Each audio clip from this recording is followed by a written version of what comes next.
தமிழனங்கே தமிழனங்கே உன் சீரிழமை திறந்தியந்து செயல் மறந்து வாழ்த்துதுமே வாழ்த்துதுமே வாழ்த்துதுமே.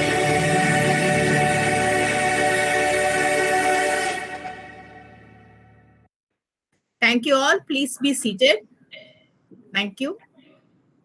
It's often very rightly said that the speed of the leader is the speed of the team, and that true leaders do not create followers, but they create leaders. In Dr. Godandraman, the Deputy Director, UGC HRDC, University of Madras, and the head of the department, Center for Environmental Studies, and also the INNOTAL project manager, we have one such leader. May I now request Sir to please deliver the welcome address. Good morning, all of you. On behalf of UGC Human Resource Development Center and the Department of Women's Studies and Department of Computer Science, University of Madras, and INNOTAL project, I am very happy to extend a very warm welcome to all of you for this national webinar on reinventing the workplace, Corona and beyond. So, as all known very well that throughout the globe, there is a severe damage to the human resources because of Corona, and all the activities, including the educational, teaching, learning process, are badly affected, and we are all able to meet only through online by virtual mode, not able to meet the social together. So we lost our social togetherness, and we are all forced to meet only through the virtual platform. I am very happy to welcome today's chief guest and resource person, Mrs. Revati Subramanian, Managing Director, Chief Data Scientist, and Global Head Data Science, Accenture Operations, United States of America. Welcome you, madam, for this national webinar. Namaste. Thank you so much. Thank you. I am very happy to welcome my project leaders, Dr. Bharati Harisankar, Professor and Head, Department of Women's Studies, Professor Swarnam, Department of Computer Science, Dr. Manjula, Department of Management Studies, and the research students of Dr. Manjula, and faculty members of our University of Madras and from other colleges, affiliated colleges of University of Madras and other research institutions, and students, research scholars, and all participants. I am happy to welcome you all for this national webinar on reinventing the workplace, Corona and beyond. So this is an international project funded by European Union, and the project integrating talent development into innovation ecosystems in higher education. The main objective, the brief note will be given Professor Bharati Harisankar, to create an entrepreneurship skills to the students so that they can able to stand their own. That way, this project was funded by European Union. There are 15 research institutions, universities participating, 5 from Europe and 10 from Asian countries. And we almost completed 3 years of our project period, and we able to analyze the entrepreneurship skills and the employability opportunity in Asia as well as in Europe. And there are some best teaching practices available with the European countries that we are trying to implement in our Asian institutions through this INNOTAL project. I am sure this national webinar is very interesting because, as I told you, now we are all in the pandemic period, and this will give a boost for the workers how to manage, how to lead the work after the Corona, because almost 2 years we have taken full rest, and there is no physical activity. Only our mental is working, but no physical activity. So this is a right time for all the participants to hear experienced person like Revati Subramaniam. Is in very expert in the data science. This is a new field also in computer applications. So this is a very interesting topic. So on behalf of us, I am very thankful to Mrs. Revati Subramanian for accepting our kind invitation to share her experience with our faculties and students through this national webinar. With this, once again, I extend very warm welcome to all of you for this national webinar. Welcome you all. Thank you. Thank you, sir. In the words of Aristotle, we are what we repeatedly do. Excellence, therefore, is not an act but a habit. These words are truly befitting Dr. Bharati Harishankar ma'am, Professor and Head, Department of Women's Studies, Director IQAC, whose vision, perseverance, hard work, and dedication has helped her to contribute in every role that she has played in this university and for the overall cause of education. At present also, she is spearheading the NAC accreditation process at the university. She is also the principal investigator for the INNOTAL project at the University of Madras. It is indeed my pleasure and honor to invite her to briefly explain about the INNOTAL project. Good morning to all of you. First of all, Manjula, thanks for that very, very generous introduction. And a hearty welcome to Ms. Revati Subramaniam. We are much obliged that you have made time to speak to us on a topic where I feel we are only now taking the baby steps. And also, I would like to take this opportunity to thank Dr. Kodanraman, Dr. Swarnam, who have been, we have been together in this project for nearly 3 years now, and it's been a pleasure working with all of them. So having said that, the INNOTAL project, as Professor Kodanraman pointed out, it expands as integrating talent development into innovation ecosystems in higher education. So when we look at the title, whose acronym is INNOTAL, a few keywords pop up. One is integrating talent development. All of us from the higher education scenario in India know that repeatedly when it comes to the QS ranking or the Times Higher Education ranking, where many of us lose out are in two aspects. One is the student perception aspect, and the second is the student support aspect. So in other words, when a student joins us for a program, are we giving them enough skill sets to go out into the world and prove themselves? So that is where I see that we have to properly integrate talent development into our curriculum. The second aspect, the second keyword, which is important, is the innovation ecosystem. And that is where entrepreneurship plays a very, very important role. Because first and foremost, any entrepreneurial venture requires an attempt to take risk. It can be a calculated risk, it can be an open risk, but the mindset to take that risk and move forward is something that an innovation ecosystem brings about. And those are the two aspects where in most Asian countries lag behind. So that is where the particular project where 5 European partners share their expertise gained over a period of quite a few decades with partners in India, Nepal, Philippines, and Sri Lanka.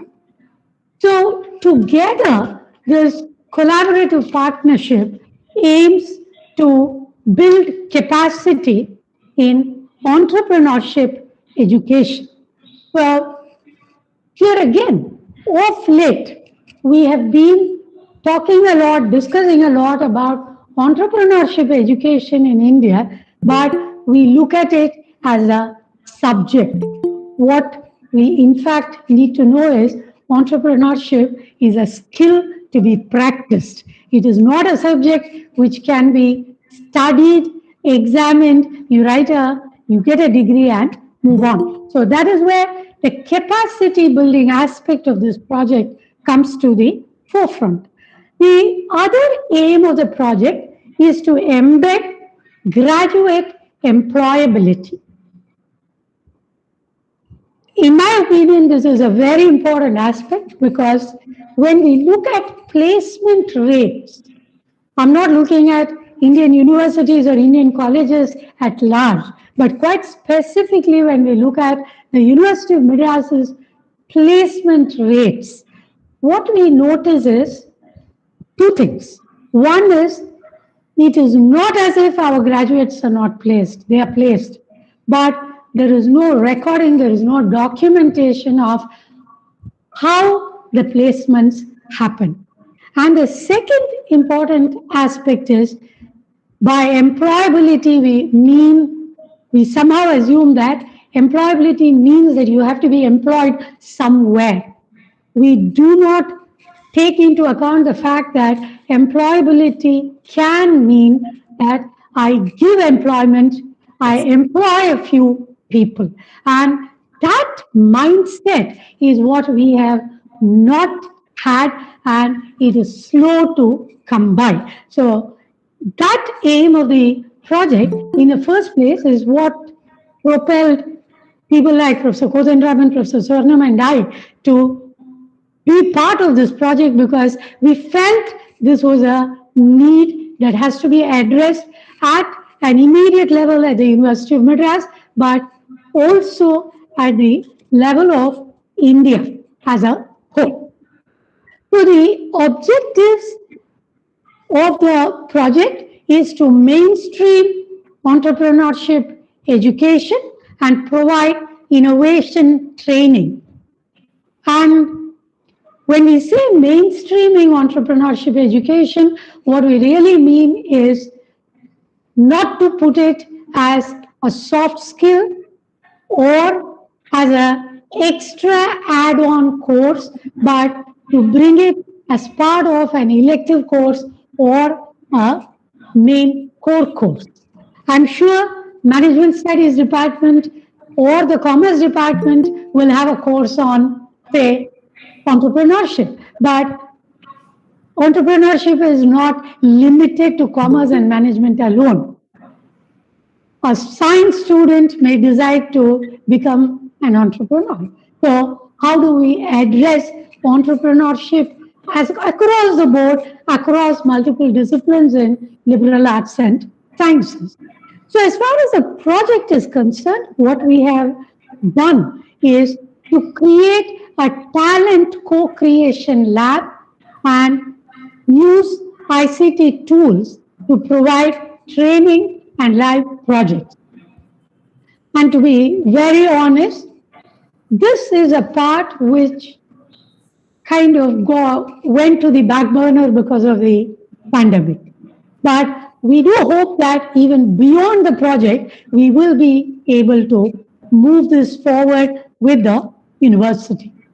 So, in addition, what we propose to do is to develop tools and teaching resources, not only to support students, but also to support the administrative staff and faculty, because ultimately, when we introduce something like entrepreneurship education or an innovation system within the university, it is not that we offer something and the students receive something, but the entire mindset has to change. And therefore, as a project, we can list how many workshops we have done, how many reports we have submitted, how many papers we have presented and published.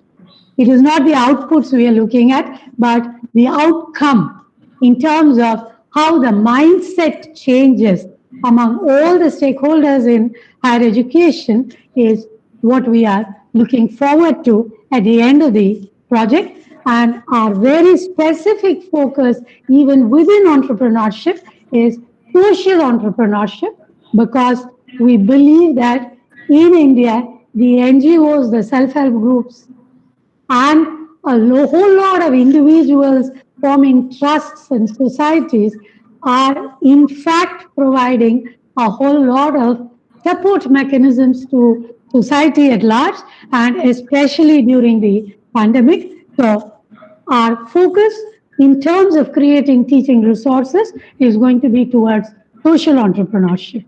And once again, a warm welcome to all of you. Thank you. Thank you, ma'am, for elaborating and explaining what INNOTAL project is all about. As ma'am was rightly saying, this pandemic has disrupted many aspects of people's lives. One of the lasting effects of this pandemic and the resulting lockdown across the globe has been the massive shift in the working arrangements. COVID-19 has swept the workplace like a hurricane and has redefined the workplace and its culture. There has been a shift towards digitization. A new hybrid model of working is fast evolving. There has been a shift on results rather than on attendance, and online meetings, just like this one, has become the norm, and many more. In today's talk, our speaker will be throwing light on this very important change that's happening in the workplace. It's indeed an honor and privilege to introduce our resource officer and speaker of the day, Ms. Revathi Subramanian, who is at present the Managing Director and Chief Data Scientist and Global Head Data Science at Accenture Operations, United States of America, where she leads a global world-class team of data scientists and engineers. Revathi has an impressive track record of building world-class machine learning-based product lines. At Accenture, Revathi has led one of the most complex solutions in predictive engineering compute, which has won the prestigious Adam Smith Award for Best AI Solutions in 2020 from Treasury Today magazine. Earlier, she was Senior Vice President, Data Science at CA Technologies, where she contributed immensely to a lot of pioneering work. And as recognition to her contributions, she was awarded the CEO Award of Excellence by the CEO of SAS Institute in 2011. Revathi is an entrepreneur and inventor with 25 plus patents to her credit. This pandemic has taught us many things.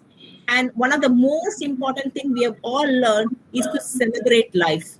Revathi ma'am is a person who believes in this, and her love for life is exhibited by the many and multiple interests that she carries.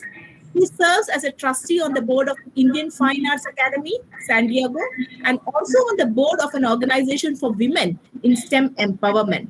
Revathi ma'am has a number of other interests too. She is an accomplished classical vocalist, community volunteer, avid gardener, etc. She is bestowed with the Kala Seva Ratna Award by the Indian Fine Arts in 2013 and many more such awards. In fact, she has such a rich profile that it is almost impossible to touch upon all aspects in such a short duration. It is indeed a pleasure and honor to have you with us today, ma'am. And may I now invite Revathi ma'am to take over and deliver the address, please. Thank you. Vanakkam ellorukkum. Thank you so much for that very generous introduction, Dr. Manjula. And it was wonderful to listen to Dr. Kodandaraman as well as Dr. Bharati. I was very impressed by the objectives of INNOTAL. I mean, I have to say that I had not realized the lofty goals that INNOTAL has until I got to this meeting. It's actually very exciting. I think there is a lot of information I can share that I hope will be useful. I would also like to thank my dear friend, Dr. Sornam, who was also my classmate in Ethiraj, who kind of, hooked me into doing this. I like talking, and it's wonderful to share my experiences. So this is my pleasure indeed. If we can please share the slide deck, Manjula. Yes, ma'am, in a jiffy. Yeah, sure. I just want to kind of, introduce myself a little bit, and also talk about the general major trends that we see even before Corona started. And I just see Corona as kind of the next logical step on, for quite a while, even though the human toll has been tremendous. I think there are a lot of positives with what we have forced to do, with Corona as well. If we can go to the next slide. Just quickly by way of my professional sort of introduction. So I call I'm supposed to be one of the two artificial leads for Accenture operations, and I lead the data-driven artificial intelligence part. There is also the knowledge-driven artificial intelligence. And I would say that my journey has mostly been about luck, about being in the right place at the right time. Just when data science was starting out, in the US, I just happened to be one of the lucky ones who ended up in a company that was inventing this whole area. And they were solving the credit card fraud as well as risk and multiple other problems using machine learning. This was way ahead of their times, I would say, back in the mid-90s.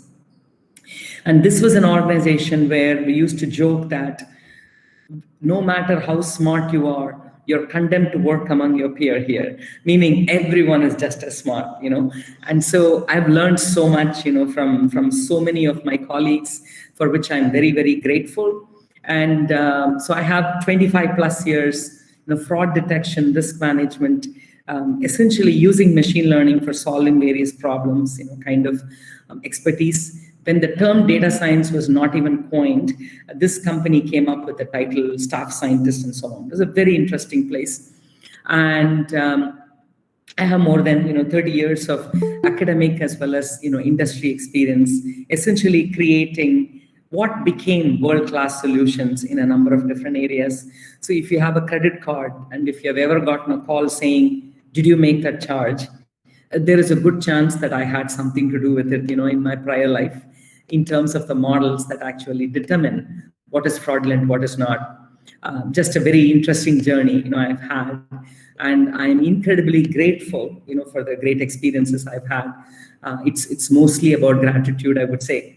I've also written a book on bank fraud, how to use technology to combat losses, which was also sort of an accident. I was kind of coerced into writing this book by the CEO of SAS Institute. And it actually turned into a very good thing and helped me collate and think through all my experiences and share that with the world. And it has been very well received, actually. And I was telling you that I'm an entrepreneur. I've been a serial entrepreneur. At this company, HNC, I was responsible for a product line. I started as a scientist and then grew very, very quickly. And then I went to SAS Institute and started their data science division and came up with their enterprise fraud solution, which is being used by about 40 to 50% of the banks across the globe. And then I went to CA Technologies and created a whole bunch of solutions on risk-based authentication, infrastructure-based solutions, and so on. And then here I am at Accenture, where we are into a number of different industries. Accenture pretty much touches every company you can think of in some way or the other. And so there is a huge finance and accounting component to what I do. There's an infrastructure management component. And the common theme among all of these is that there is an area where a lot of things have been done manually. How can we automate it or make it better or predict the future using all the data that is available? And how do we operationalize it? So that's basically what I have done, I would say. So now on to the next slide, and let me talk a little bit about sort of my personal side, just so you get to know me a little bit better. So I am a proud product of University of Madras. I went to Ethiraj College, and honestly, I have to say that the statistics background and education that Dr. Lalita Subramanian gave me at Ethiraj College is what got me to where I am today. They say in Tamil, "Ezhutharivittavan Iraivanaavan." I just want to bow down to all of you for the unbelievable service you are doing to all the young minds, because someone chose to do it for me, and that's why I am where I am today. And again, as I said, 25 plus years of corporate America experience in various roles, roughly 25 patents, a book on bank. I'm happily married for 35 years, 34 years actually. My husband, Dr. Subramanian, is a PhD in computer science and an engineer. And I am the proud mother of two boys, 28 and 20. I don't think we can call them boys anymore. I suppose they are men. One works for a startup in Bay Area. He's an engineer. And the other one is studying to be a computer scientist. He is doing his bachelor's degree in computer science. I'm a huge Carnatic music enthusiast. I am an eternal student of this wonderful art form. I'm a student of Sri Neyveli Santanagopalan. I teach, I also organize Carnatic music events. And I'm an avid crafter, cross-stitch, crochet, beading, etc. This really helps clear my mind at the end of the day. If you're ever stressed out, try some sort of craft. It totally loosens you up and it clears your head. Even though it kind of makes the house cluttered up, my husband would say, but it is really wonderful to have as a pastime, especially doing something with your hands if you're spending your brain all day long. Huge travel buff, and I would say that I was just lucky to be married into a family that was big time into traveling. By the way, my father-in-law is Professor K.S. Ramachandran. He's also he's no more. I mean, he's an ex-professor of mathematics at Vivekananda College. And, there's a lot of travel-related bugs that hit me. After marriage, I would say I've traveled to 25 plus countries, mostly because of work, also because of, personal travel. I've immensely enjoyed, all the travel. I revel in, cooking and gardening. And I would say that the biggest achievement to date is my awesome boys and a close circle of family and friends. And I will be remiss if I don't acknowledge the absolutely phenomenal contributions my father, Sri R. Srinivasan, and my mother, Srimati Mahalakshmi Srinivasan, have made to my life, gave me the right work ethic, how to deal with people, and so on. I mean, I just cannot thank them enough. So that is a little bit about me. Now let's talk about the topic for today.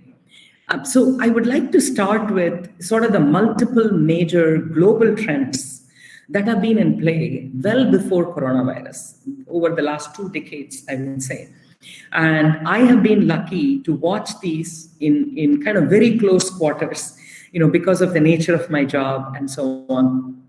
And if you really look at the trends, I kind of, in my head, I split it into kind of 4 major trends. One is the technology trend, and the communication trend. You would say that it's interlinked with technology, but I think it has its own benefits. So I think it deserves to be pulled out as its own trend.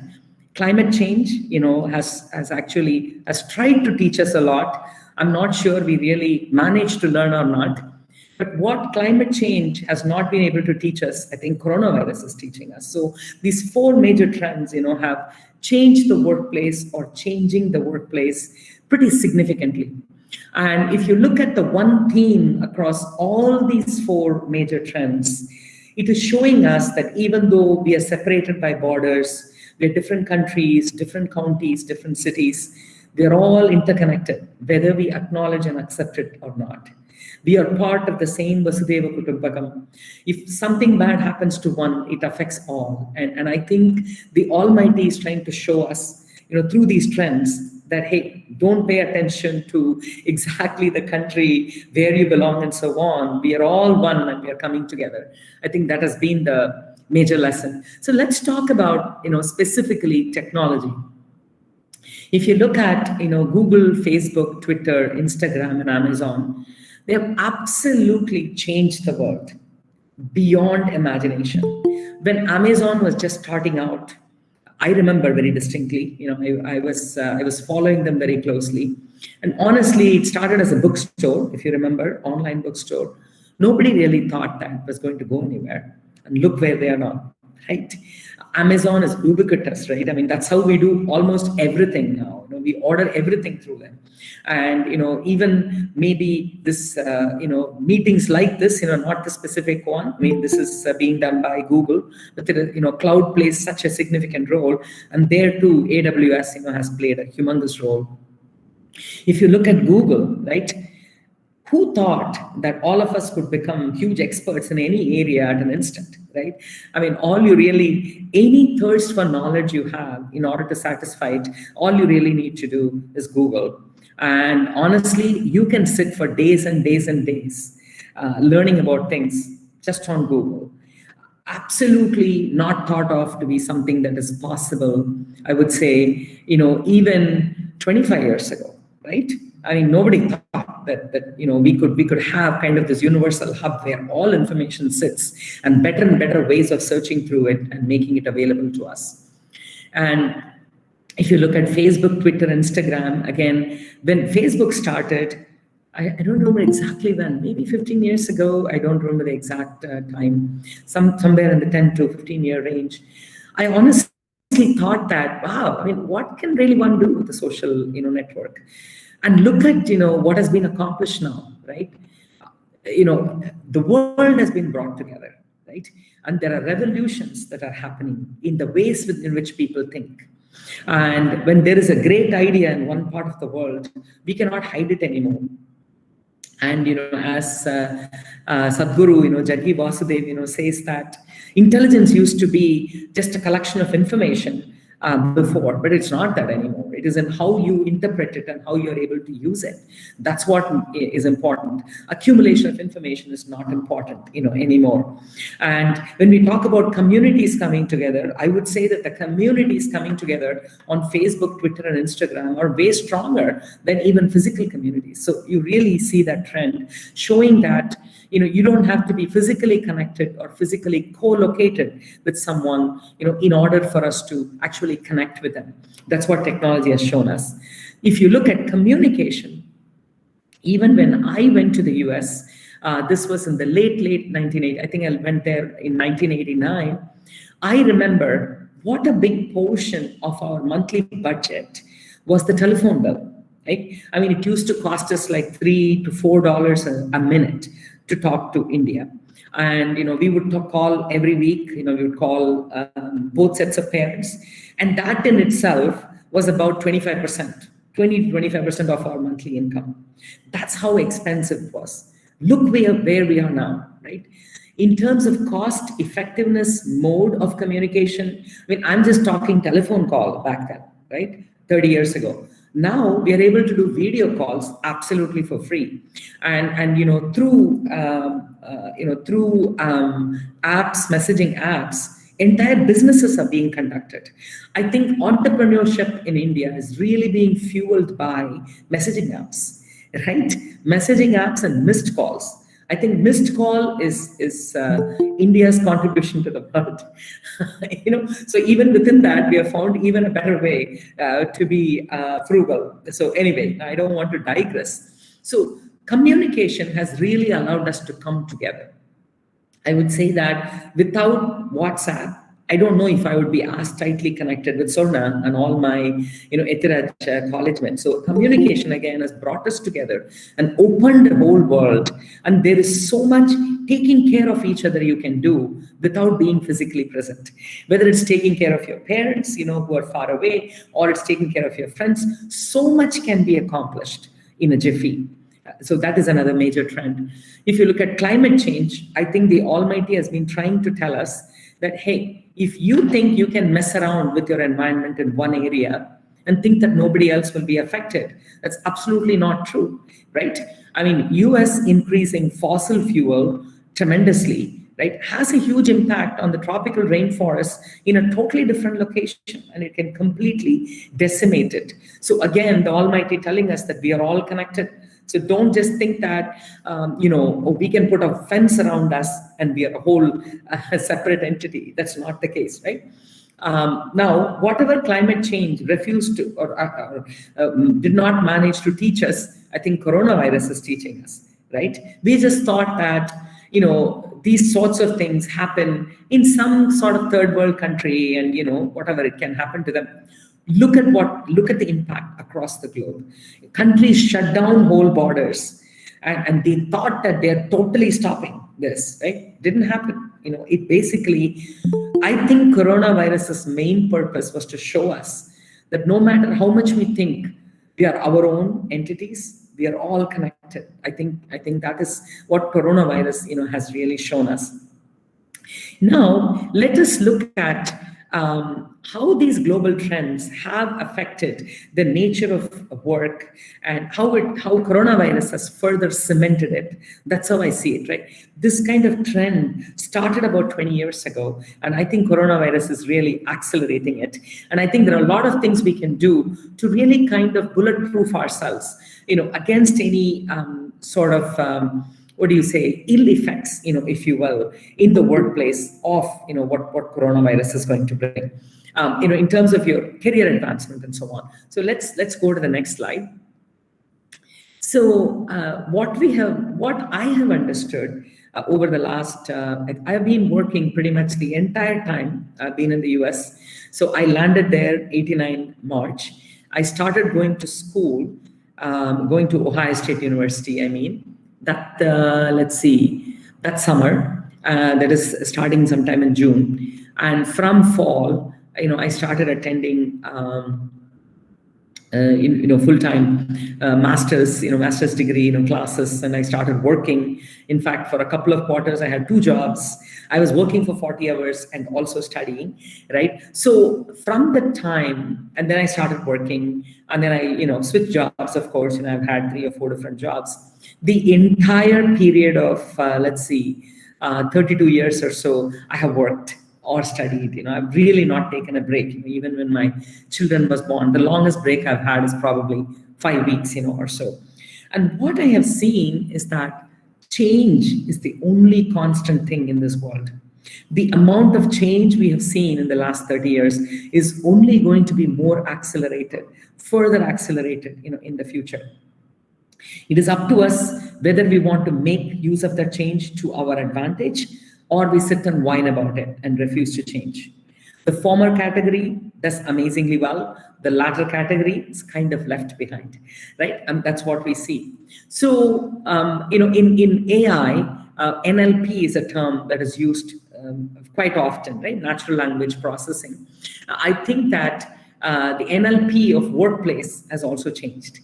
What I mean by that is the nature, location, as well as the process and people. How we execute our work has changed a lot, changed pretty significantly. And what I'm going to do is I'm going to kind of show how this change happened, using data science in one particular area of fraud detection, where we were seeing this change and how we reacted to it. It will also be a nice digression. And then we'll come back to talk about location, process, and people, and what it is that we can do to kind of, foolproof ourselves to make sure that we participate and thrive in this and not get bogged down by it. So let's go to the next slide. So the nature of the workplace, right? This started changing some 20 years ago. I don't think the change happened recently, right? With the advent of computers, really everything changed. I remember in one of my first jobs, in my university job, I really had to go sit in the university to do research, right? You couldn't really search and find out anything.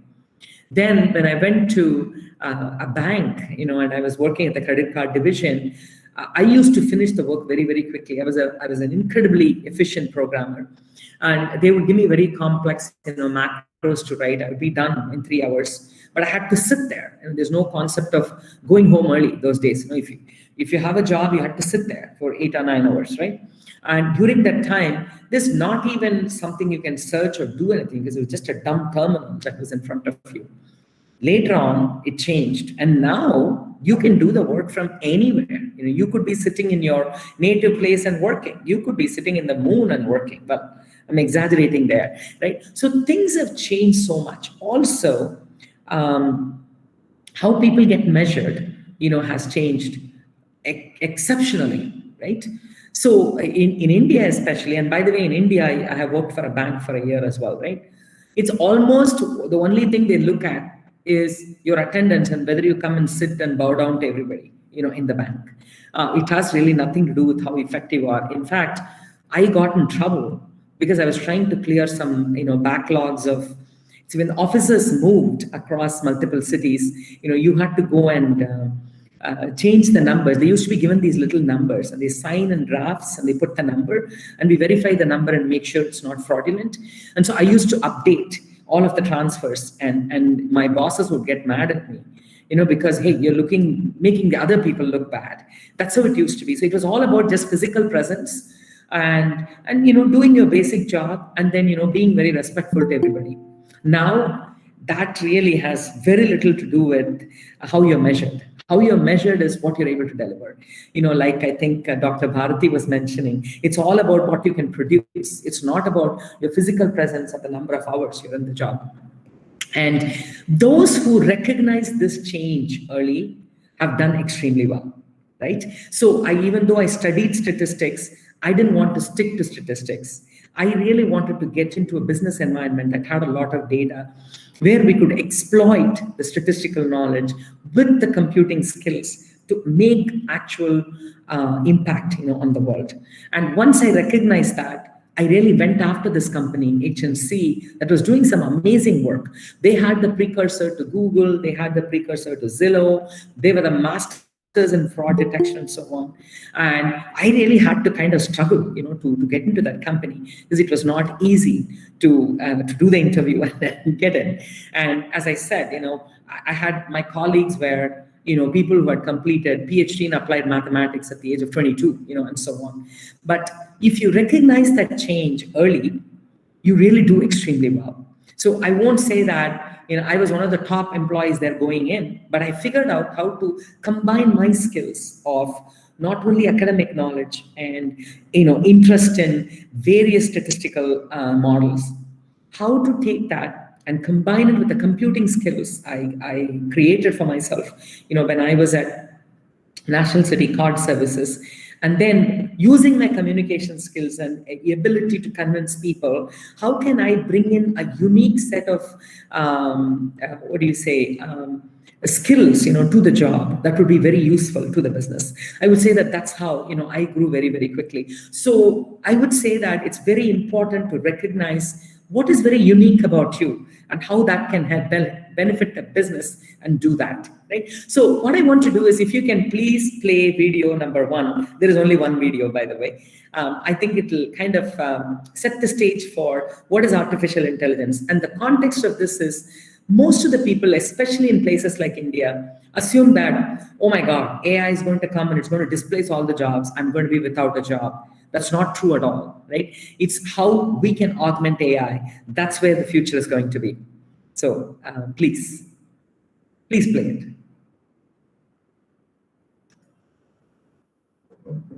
What is artificial intelligence? Before we answer that, let's look at these terms individually. What do you understand by the term artificial? Well, it can be anything that is made by humans, things that are non-natural. And what do you understand by intelligence? It is the ability to understand, think, and learn. So what do we get when we combine these two together? Artificial intelligence is a broad area of computer science that makes machines seem like they have human intelligence. The goal of AI is to mimic the human brain and create systems that can function intelligently and independently. They say that the age of AI is here, but then you might be wondering, why don't you see flying cars or robotic maids bringing you lunch? Why doesn't your life look more like the Jetsons? Well, for starters, that's a cartoon, and when it comes to AI, a robot is nothing more than a shell concealing what's actually used to power the technology. AI can manifest itself in many different ways. If you have ever asked Alexa to order your food or browse Netflix movie suggestions, you are actually interacting with AI without realizing it. And that's kind of the point. AI is designed so you do not realize that there is a machine calling the shots. In the near future, AI is expected to become a little less artificial and a lot more intelligent. As AI becomes more intelligent, it will obviously take on the role of an intelligent worker. While most of the repetitive and largely time-oriented tasks can be automated using AI, We will still need human experts who can build and maintain these synthetic bots and work on the strategic and creative aspects of a job. So in conclusion, AI is a boon that can help optimize any job. This means that, as always, it's not AI versus humans. Rather, it is a combination of humans and AI versus the actual problem statement. So what are you waiting for? Pull up your socks and get ready to be a part of this AI revolution. Start learning this trending technology using Edureka's expertly curated courses. Until next time, happy learning! So there are many videos on artificial intelligence, but I really like this one because it's a short one, first of all. Secondly, it very clearly brings across the message that AI alone is not likely to solve the problem in almost anything. It's AI plus human beings that's really going to be solving problems. And we need to teach, our youngsters how to become those human beings who are really going to augment AI. And if they do that, right, I think their jobs are secure and they'll be creating new businesses as well. So what I want to do is I want to take you through the evolution of fraud detection over the last 25 years. I'll spend maybe 5 to 6 minutes on it and take you through it so relatively quickly, just showing that how people thought of fraud detection and how it changed and how AI completely modified it, and how the same people who are the fraud analysts back then, right, those that embraced the change have done extremely well. Those that did not embrace the change have sort of become extinct.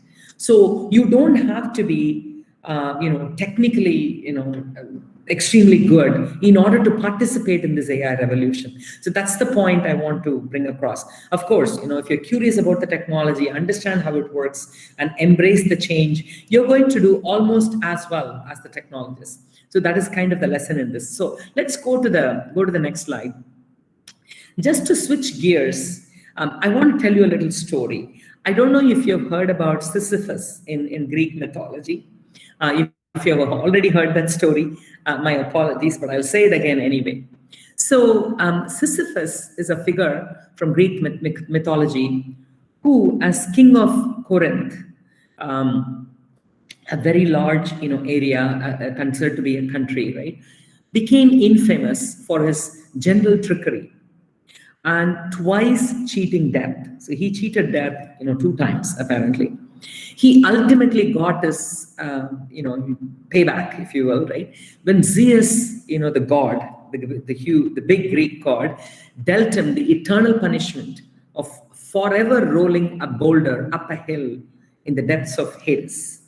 So, see that big boulder, he pushes it up the hill, and as soon as it reaches the top of the hill, apparently it falls down again and he has to push it all over again, right? And, if you read Homer's Odyssey, the hero Odysseus, right, descends into Hades, and coming across many a fallen hero, he sees Sisyphus and his eternal punishment. And I want to read a portion of this. It's actually very interesting, very beautifully written.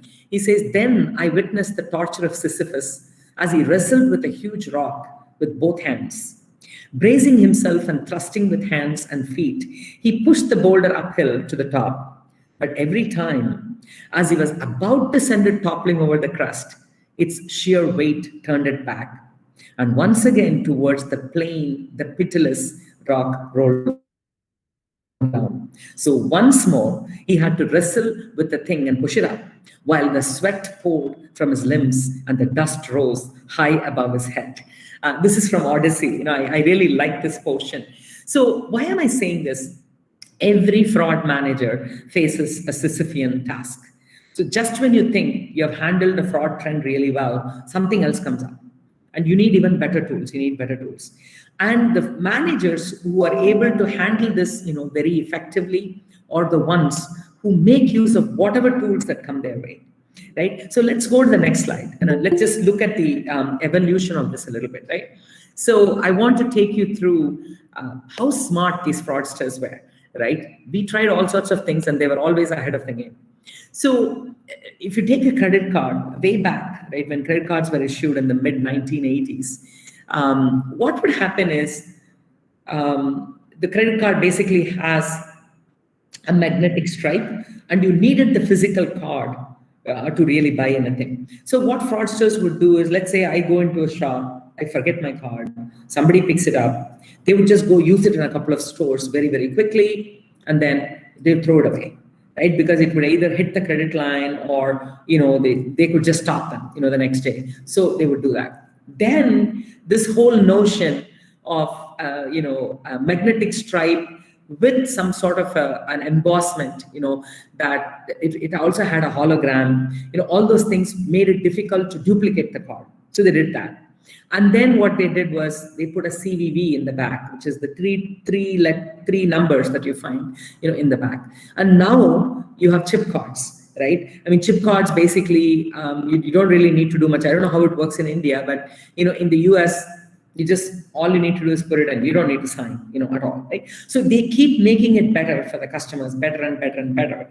But what happened was, when cards started getting used for what we used to call MOTO transaction, mail order, telephone order transactions, where you call in and give the card number. At that point, what happened was the banks basically said, hey, listen, you're not even seeing the physical card. So sorry, we cannot take the liability. It's your liability, right? So they had to come up with better methods, of authentication. And every time, they thought that they had come up with a better method, the fraudsters would be further ahead of them, and they would, cause even more havoc. And what stopped this trend? What bucked this trend was machine learning. So what is invisible to the fraudster's eye, if we can locate it even when the first transaction is happening? So what I mean by that is, they actually profile who I am. The fact that Revati goes and buys itsy bitsy jewelry online is something that is profiled and understood through machine learning. And but she never buys electronics. And when she tries to come and buy electronics, they immediately catch it and say, hey, that's not Revati. That doesn't look like Revati. So all these other external physical protections were totally bypassed through machine learning, by studying the data, by profiling multiple entities. So, for example, even though I'm buying jewelry online, I've never logged in from a computer in Hungary. Why is she doing that? So they would stop it. So even on the first transaction, you can catch it and stop it. And Revati usually goes to bed around 9 p.m. She never conducts a transaction, at 1 a.m. Why is she doing that? They use that. So all this multifaceted information that they gather from the data was way more effective than all these physical protections that they put in. If you can go to the next slide. So if you really look at the evolution, I'll go through this quickly. You can read it, more leisurely when you have time. So the way in which we authenticated customers has changed, right? So long ago, if you needed a bank account, you need to go in person, and then you need to take somebody that the bank respects, that is willing to vouch for you, right? Willing to say, yeah, this person is decent, you can give, right? And then what happened? They started having credit bureaus, they started measuring all of that. So it just kept evolving and evolving. So there would be manual inspection and some sort of business rules used. Then some linear statistical systems were used, right? So simple linear models were used. If you look at the 21st century, it is all about non-linear statistical machine learning AI systems that can catch very, very rare to catch trends, and it can immediately stop, from the card from getting defrauded, right? And how exactly is that done? Sorry, was there a question? No, okay. So let's go to the next slide. So what happened was really data scientists completely revolutionized fraud detection. And I was just one of the lucky ones to be part of this trend. Look at the Venn diagram on the right-hand side, right? This is by Drew Conway, a well-known data scientist. And look at the number of qualifications or abilities or skills that data scientist needs to have in order to become the perfect data scientist. So I hope you're able to read this. So they need to have communication skills, statistics skills, programming skills, business skills, right? And if you look at business skills, there are various types of that, right? So you have the accountant, you have the number cruncher, you have the analyst, you have the salesperson, You have the computer science professor. If you look at the communication side, you have basically people who have nothing but hot air, used car salesmen, as they're called. And in the statistics area, you have the data nerd, you have the stats professor, you have kind of the core, modeling team, if you will, or you can even call it statistical coding team. A good consultant, who can talk to you about, what matters and what doesn't matter, right? All these personas, the way they come together, for example, if you just pick one, let's say we call it the IT guy, right? So in that particular, little piece of this Venn diagram, you see that the IT guy needs to have programming skills and business skills. Then you can become the IT guy, right? Whereas if you look at the perfect data scientist, you need communication, you need good statistical skills, you need programming, you also need very good business skills. Only then, you become a good data scientist. So data scientists absolutely revolutionized, fraud detection. They knew how to extract value out of the data. They have the ability to view the same set of data totally differently for different problems. They had absolute mastery over multiple sophisticated algorithms. Knowledge, intuition around which algorithm suits the problem. So we don't have an endless amount of time where we can experiment with all sorts of methods and pick one. So you need to have intuition to go and say, okay, let me start here. It's like a skilled cook, right? They will know with these vegetables, what are the best things to make, right? And has the ability to build algorithms that extrapolate and operationalize well. And in general, a problem that is either 1 in a million or 1 in 100,000, you convert that into a problem that's 1 in 100. So you eliminate all the chaff and you separate out the wheat. The wheat in this case, would be the fraudsters, right? That in effect is what data scientists did. And if you can go to the next slide, right? This is actually a quote from my book. So the use of neural network-based behavior models in real time literally has changed the face of fraud management all over the world. It brought down fraud by 50%. And it significantly reduced banks' fraud exposure in areas where there is a need to react in a split second and stop the transaction before it basically, reaches the hands of the fraudster, right? We just need to block it, immediately. So if you look at the evolution of the nature of this work, if you can go to the next slide. So the main point I want to make here is the following. Initially, when machine learning-based systems were introduced for fraud detection, there was a lot of consternation, a lot of worry with fraud analysts. They really thought that all their jobs were going away. They thought that, all these machines are going to come and do my job. Just give me 1 minute, sorry. And I'm not going to have a job anymore. But guess what happened? The exact opposite.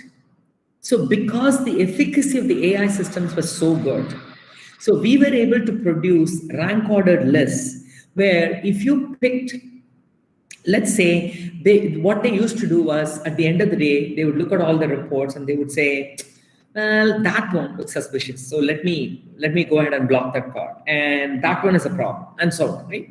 But what AI systems do is they actually give you a very nice rank ordered list. They say, hey, go through this 100. If you were able to look at 100 before, go through the same 100. If you're able to catch one fraud before, you'll be able to catch 10 now. Because we have been able to glean the information and figure out which ones are likely to be fraud and put it in the top 100 for you, right? So let's say the capacity in terms of what was needed by fraud analysts was 100 before, and you continue to do 100, then what you realize is that the efficacy of the AI system is so good that if you go down to 200, the number of fraudsters you catch is going to be way more than what you were able to do before. So it is worthwhile, right? As they say, the juice becomes worth the squeeze. And so what they started doing, fraud departments essentially increased in size. And the main and support job roles, they need to understand the importance of learning and growing. And I've seen this firsthand with many banks. So when we went and introduced these systems, those who resisted it and didn't want to do it kind of got booted out over a period of time. On the other hand, those who embraced it, even when they did not understand the technology, they became power users of the technology. And they became extremely, extremely important, for the organization. Especially people who can bridge the two parts together become incredibly important, for the organization. So, have you read the book, Who Moved My Cheese by Dr. Spencer Johnson? I think it was published like late 1990s, 98 or something. And I remember us reading it in basically one day. I mean, it's such a captivating, book. If you haven't read it, I would highly recommend it. If you have already, I just want to recall some of the stuff, right? So we'll also quote, I'll take you through kind of the story as well, a little later. So hardcore skills are not as important as the ability to change. This is something I've found over and over and over. And this applies equally to technology people, right? I mean, I've had people work with me who are PhD, who got a PhD at the age of 23, absolutely brilliant, who have kind of done so in their career. And the reason for that is they're unwilling to see the other side. They're unwilling to see that, hey, I need to take that and convert it to solve a business problem in order for me to be important. They don't see that. So I would say that if there is one thing you can teach your students, it is the ability, the curiosity to see change and also embrace change, right? Because if you do not change, you can become extinct. And when you move beyond fear, you feel free, right? I'm really quoting from the book here. And that's what the evolution of the nature of work has seen, right? So now let us see how that relates to Corona, right? Actually, coronavirus has completely opened up a plethora of choices for us, right? The fact that, I could actually reduce my commute time. I don't have to spend an hour and a half, commuting anymore. Even after Corona is gone, I think maybe 3 days a week we get to work from home. And I'm not talking about university professors. I think you may have to be there. But I'm talking about a lot of the technology jobs. And my apologies for making this too technology-centric. I decided that let me just stick to the area I know. So I don't know about how this is going to change the life of vendors and people in retail and so on. I can only talk about technology, so I thought I would stick to that. So the fact that you can actually work from home for 3 days opens up a whole bunch of possibilities. So in terms of the nature of work, it has been evolving for a period of time. And even areas that they thought can never be done from home, right? For example, I'm part of Accenture Operations, and we are basically BPO, right? Business process, essentially outsourcing places, right? So we take over back office operations and we run it. And all the employees had to be physically present in a highly secure environment for them to do the job. That's how it used to be, right?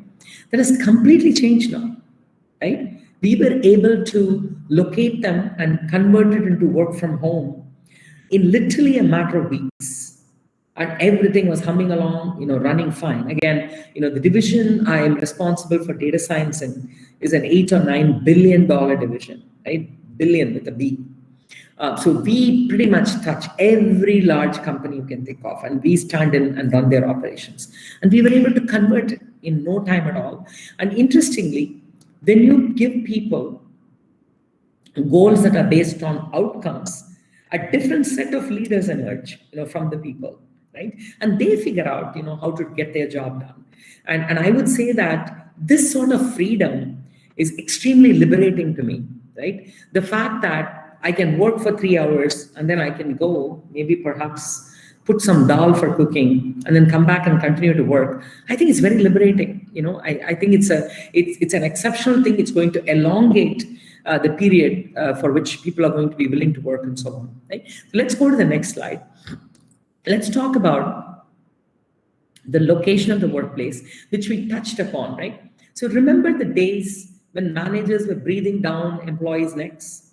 So I've been there, right? I used to work for Punjab National Bank, right? And you're judged not based on your outcome. You're basically judged based on whether you're there sitting at your desk all day long and you're doing whatever you're supposed to do.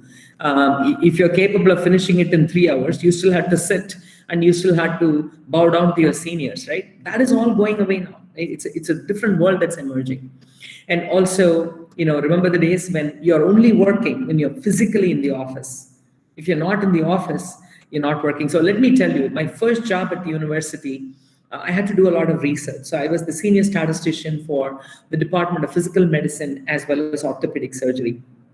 And we were basically figuring out whether we can predict ulcers that are going to appear on people's feet if they're diabetic by studying the pressure on their feet. So we were one of 3 or 4 gait analysis laboratories, GAIT analysis laboratories. So it's like a very sophisticated slab, and the patients would come and walk on it, and we would mark the pressure areas. Using that and clinical parameters, we could actually predict who was going to develop ulcers and also pinpoint the location. And there were whole lines of shoes and other things that were designed using that. And in that job, in order to figure out, what would be the right algorithm to use, I had to do a lot of research. Right? It's not just, I cannot be physically at my desk working, analyzing data all the time. So, and I used to report to the chief of the Department of Orthopedic Surgery. And he would say, "Oh, Revati, you're producing great results, and, you can go research from the library or whatever," right? And it used to be so liberating to me. That was my first job after coming from India, right, where I was working at a bank, and it actually made me extremely effective in my job. We had a paper published at a National Institute of Health magazine. Actually, I take that back. The New England Journal of Medicine, which is a very prestigious journal. We got articles published, right? So I was able to be so productive, with that. And I think even if there were doubts in some pockets, high-tech companies were allowing employees to work from anywhere even before. But COVID has changed this much further because, what you find is that, for example, the team that I run, the productivity has gone way up because of coronavirus. It hasn't gone down. And so we are going to be more encouraged to have people located wherever, right? So we have proved to ourselves that productivity can happen from anywhere. And as I said, even very large BPOs have moved to work from home really seamlessly, right? And I think Accenture is one of the largest companies, in terms of BPOs. And that is the area that is the most constrained, meaning you have all these rules, or you're taking our data, so it has to be highly secure. You can only do it from this location. And when people, time in and out, everything has to be recorded, sent to them, and so on, right? So all of that, even there, if you're able to do it elsewhere, you certainly can do it. So let's go to the process and the people next. So the process and people change in the workplace has also been tremendous, right? So processes as well as mechanisms by which we do our job, right? Jobs have become much more complex. Right? I mean, if you take the job of a data scientist, it's not enough if you know a few statistical algorithms. You need to know the latest in machine learning. You need to know Python. You need to know how to actually embed it in a very large data environment. So the requirements are endless. It's become very, very complex, right? But it is much easier to manage because of the tools we have available. So, for example, if you want to schedule agents, tens of thousands of agents, we have an algorithm that does that, right? So we don't have to actually sit and do that. So a lot of the processes are becoming not so important. I'm not saying all of them, but a lot of the processes. And also, existing processes have become foolproof because of AI. That's also something that's happening. So here is another quote. This was mostly about business rules, but it applies to processes as well, right? So I think, as it is with children or pets, right? I'm a huge believer in this, right? I never had too many rules for my children. They just had a few rules they had to follow, and then they're free to do whatever. So I never believed in regulating their behavior all day long, right? Perhaps, much to the chagrin of some of the older members of the family, right? Oh, you have to sit here and only eat this way, and you have to eat it, eat it in this order, and so on. If you give them a little freedom, they figure it out. I think it's the same thing is true with employees as well. The more freedom you provide, the more productive they are. This is something I've seen, whether it is the helper in my house, if you really trust the person and let him or her do whatever she wants to do, they take pride, because I fundamentally believe that every human being wants to do the best.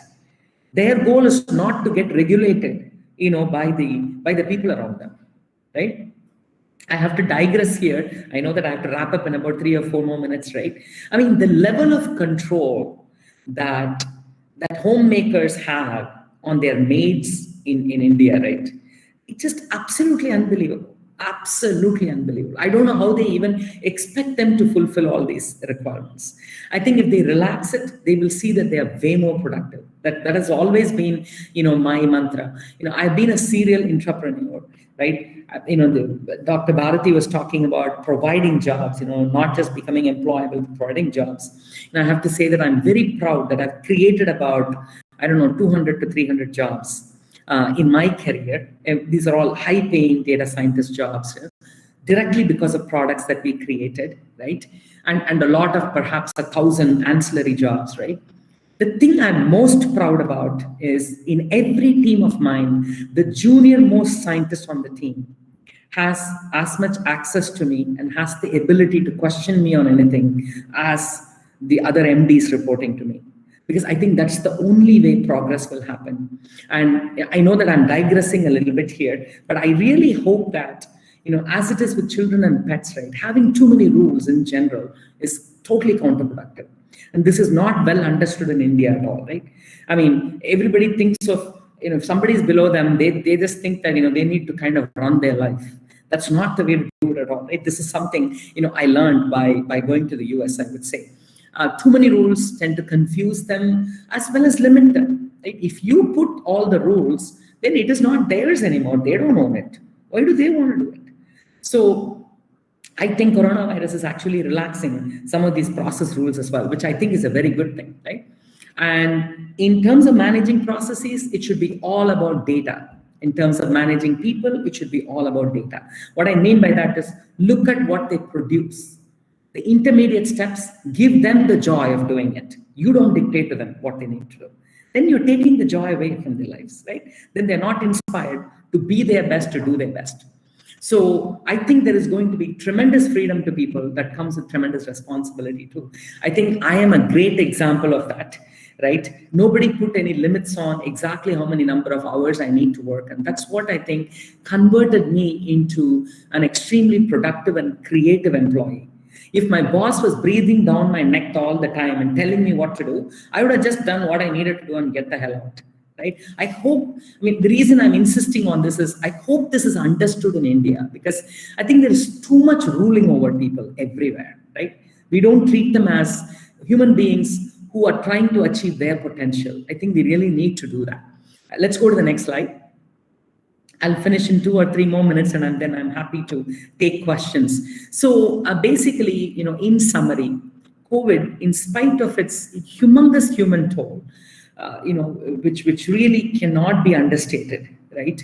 I mean, the number of people known to me who have either been seriously affected or have lost somebody known to them, it's just absolutely heartbreaking. So I'm not discounting that at all, right? However, the silver lining in the cloud is that it has ushered in changes in the technology workplace that are incredibly positive. So I am the incorrigible optimist, right? I just think that absolutely the best is yet to come, and life is full of joy and happiness. That's just how I look at life. I think what a country like India can achieve in the period beyond Corona is just immeasurable. I think we can really reach amazing heights, and I hope that a lot of the changes happening are actually helping us and help push us in a positive way. And I really think that we have pushed the true limits of what can be accomplished with work from home in a very limited period of time. I really think we all need to kind of pat our backs for what we have accomplished. Right? Corona was just thrown at us like a ton of bricks. And I really think that from a workplace perspective, we have really raised to the challenge and we have produced amazing things. I think a more connected, a more productive, and hopefully a more sensitive, workplace, emerges with more possibilities, right? And I sincerely want to see this change across the board, in right from the menial most job, to the best possible job, even though most of my comments are really only related to the technology workplace. And I think we need to stay curious and adapt to change. And we got to figure out how we physically connect with people at the workplace as work becomes more virtual. So this is something that was touched upon by one of the initial speakers. I think the human connection and being physically, available, right, for other co-workers is a very important aspect of it. And I really think that there will be some sort of a balance that emerges that's going to really help us. So I want to leave you with Who Moved My Cheese, one of my favorite books, by Dr. Spencer Johnson. So just to give you a quick story, and for those of you who have already read this, my apologies, but for those who haven't, I think I have to just tell you the story. So, allegorically, right, Who Moved My Cheese features 4 characters.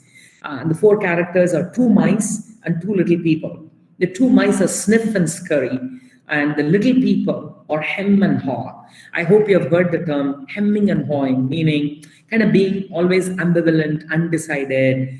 Oh my God, this happened, those sort of people, right? And they live in a maze. These 4 people live in a maze. And the representation of one's environment and look for cheese, representative of happiness and success. That's what we all look for, right from the maid in our homes to the CEO of the biggest company. That's what we all look for. We have the same goal. We want to be happy and we want to be successful in our own ways, right? So initially, without cheese, each group, the mice as well as the humans, paired off and traveled the lengthy corridors chasing for cheese. One day, both groups happened upon a cheese-filled corridor, Cheese Station C. Content with their find, the humans established routines around their daily intake of cheese, slowly becoming arrogant in the process. So they find an area where there's a lot of cheese available. So they just think they can settle down there forever and just live happily forever. One day, Sniff and Scurry arrive at Cheese Station C to find no cheese left, but they are not surprised. Noticing the cheese supply dwindling, they have mentally prepared beforehand for the arduous but inevitable task of finding more cheese. Leaving Cheese Station C behind, they begin their hunt for new cheese together. Later that day, Hem and Haw arrive at Cheese Station C only to find the same thing, no cheese. Angered and annoyed, Hem demands, "Who moved my cheese?" The humans have counted on cheese supply to be constant and so are unprepared for this eventuality. After deciding that the cheese is indeed gone and they get angry at the unfairness of the situation. Then what happens? They follow the cue of the mice and they go and find one of the 2 actually goes and finds that there is another huge wall of cheese that they can go after. And some of the things that that they're finding along the way is if you do not change, you can become extinct. Right? And when you move beyond your fear of change, you feel free, right? Those are some of the lessons. So in summary, we have to understand that change happens. They keep moving the cheese, right? Anticipate change. So get ready for the cheese to move. Monitor change. Smell the cheese often so you know when it's getting old. So if you think, I always tell my team members, if you're in a job, and you think that you're completely mastered it, you should come and tell me. You shouldn't do the same job. You should go do something different. And interestingly, you can call this stupid or you can call this smart. Every time I've left a job, a so-called plum job, right? Whether it was HNC or SAS Institute or CA Technologies, I hope to be with Accenture for a while, right? I have always left at the top of my game, right? When things were really going great, and I had still a lot of stock options to vest, I would always quit because I felt that I had achieved all that I could achieve in that job and leave at the high point so that, go and again start over, right? A lot of people would say that's stupid, right? I mean, you've been doing very well here. Why do you want to go, again, pick up something from the scratch? That's what keeps me going, right? That sort of change and the ability to throw everything behind and say, okay, let me go explore. I mean, try doing that, right? If you move beyond the fear, you will feel free, right? And adapt to change quickly. Don't take too much time. Change, you change, enjoy the change, and be ready to change quickly and enjoy it again. And I want to add one more to this. You be the change. Don't just change, but you become the change. You change the work environment around you, so that you can achieve, huge success. So with that, I think I've already gone over time. Thank you all so much. I immensely enjoyed preparing for and delivering this.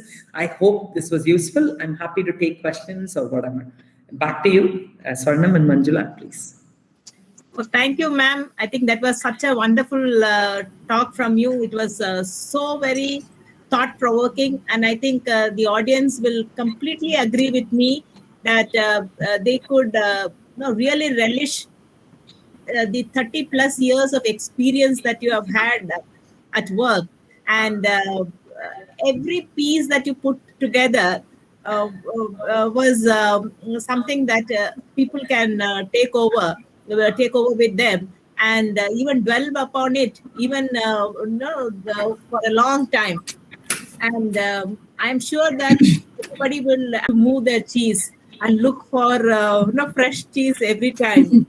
And also for reminding us that when one is in the comfort zone, it really takes courage to leave the comfort zone and look for challenging options. May I now request the audience to please post in their queries or questions if they have any. Madam will be really happy to take them. I have one question which has popped up from Geeta Ramchandran. Can I read it to you, ma'am? Please, yeah. Sure, please read it. Yeah, please. Yeah. She's asking, will it be a positive impact on employees with automation in HRM? Perhaps she's the AI process in HR, selection, recruitment, and others. Yeah, so it's a very interesting question. In fact, I've done some work in this area, right? So as I showed in that little artificial intelligence video clip, it is never ever going to be full automation. So we should just think of it like, earlier we used to use Omni and Kallural to grind, and then we got Mixi. We still have to decide the ingredients. We still put it in. It just happens faster. So all that AI is going to do is essentially pop up the ones that are the best matches, that sort of thing. So I think automation in human resources management is going to get us like 30-40% of the way there, so that, all the boring stuff we don't have to do, the really interesting stuff we can do. So, I have a very positive view of what is going to happen with any of this automation, AI, machine learning. I think without human interaction, AI will be totally useless. So we just have to figure out how we can be the human beings that interact. I hope that answered your question, Geeta. Thank you, ma'am. There is one comment from a person by name Ramanan. He says fraud detection is an important area in banks. As CEO of Sikkim State Cooperative Bank, I think he is from the banking side as well, where I was supposed to be part of a study team of RBI. We developed systems to be adopted by all banks. A very scholarly lecture of immense benefits. Thank you, madam. So this is what he has sent as a comment. Now, if I can ask you a question, ma'am. Please. I would like to thank Mr. Ramanan for the wonderful comments, and all the best with your with being the CEO of Sikkim State Cooperative Bank. I also see that your BHU, Deen Dayal Institute of Management, is involved in that. So thank you so much for attending. It's very flattering. Thank you. Yes, Manjula, please. Ma'am, what do you think would be the scope for women? Has it increased because of these flexible work systems, a hybrid model of working evolving, and the work from home culture slowly catching up? Do you think it is going to be a booster for the women folks who want to jump back to the working sphere? Yeah, I absolutely think so. I think it can become a huge positive thing for women if we women choose to use that, right? So here is the thing, right? We have additional work with respect to taking care of children and so on, right? But I really think that we need to be very practical and make use of every opportunity, and don't expect it to be perfect, right? I always made sure, for example, in my job, and I'm a 2 million doing 2.5 million miler on American Airlines. I had to travel about 100,000 miles a year and so on. All I made sure was that my children were well taken care of. And of course, it was a lot of work, right? To cook and store and go and so on. So